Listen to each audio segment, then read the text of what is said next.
দুই পাশে দুই মহারাজ, মধ্যেখানে কলা গাছ। বসে আছেন, জ্ঞান দিচ্ছেন, জ্ঞান দিচ্ছেন জ্ঞানদাতারা।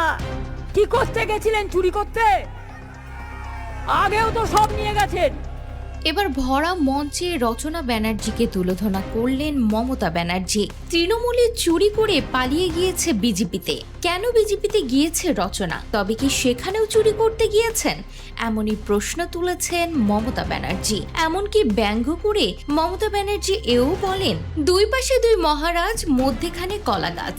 জ্ঞান দিচ্ছে। তৃণমূল থেকে জয়ী হয়ে যেসব এমপিরা বিজেপিতে যোগ দিয়েছে, রীতিমতো তাদেরকে নিয়ে কথা বলতে দেখা গেল মমতা ব্যানার্জিকে।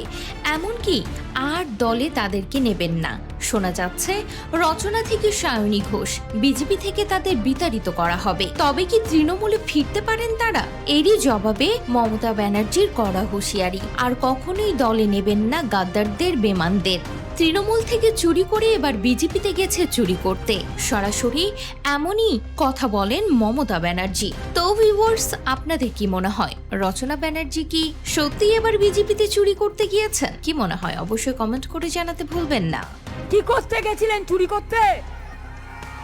আগেও তো সব নিয়ে গেছেন, আগেও তো সব নিয়ে গেছেন।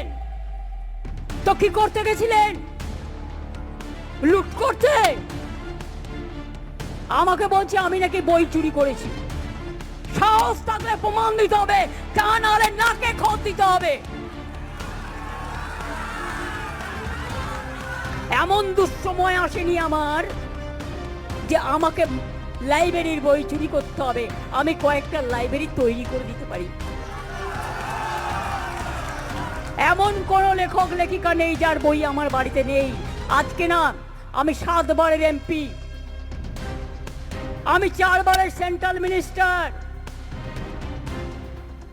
চিফ মিনিস্টারটা বলতে আমার ভালো লাগে না। আমি ওখানে কাজ করতাম কমনার হিসেবে।